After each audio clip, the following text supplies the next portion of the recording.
राष्ट्रपती पुरस्कार प्राप्त कोल्हापूर जिल्ह्यातील आदर्श गाव जैन्याळ इथंही देवशैनी आषाढी एकादशी निमित्त भक्तिमय वातावरण अनुभवायला मिळालं। शाहीर अशोकराव जाधव आणि विठ्ठल रखुमाई भक्त मंडळाच्या मार्गदर्शनाखाली महिलांचा पारंपरिक दिंडी सोहळा मोठ्या उत्साहात पार पडला। कोल्हापूर जिल्ह्यातील राष्ट्रपती पुरस्कार प्राप्त आदर्श गाव जैन्याळमध्ये आषाढी एकादशीच्या निमित्तानं पारंपरिक महिला दिंडी सोहळा मोठ्या भक्तिभावात पार पडला। या दिंडीत महिलांनी टाळमृदंगाच्या गजरात विठ्ठल नामाच्या जयघोषात गावाच्या मुख्य रस्त्यांवरून भक्तिपथाची दिंडी फेरी काढली।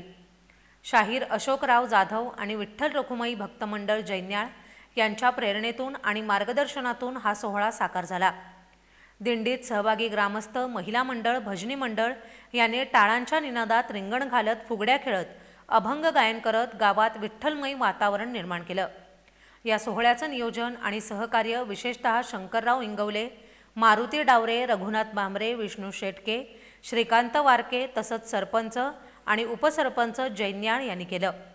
एकंदरीत महिलांच्या सहभागानं जैन्याळ गावात आषाढी एकादशीचा उत्सव खऱ्या अर्थानं समता, श्रद्धा आणि भक्तीचा संगम ठरला।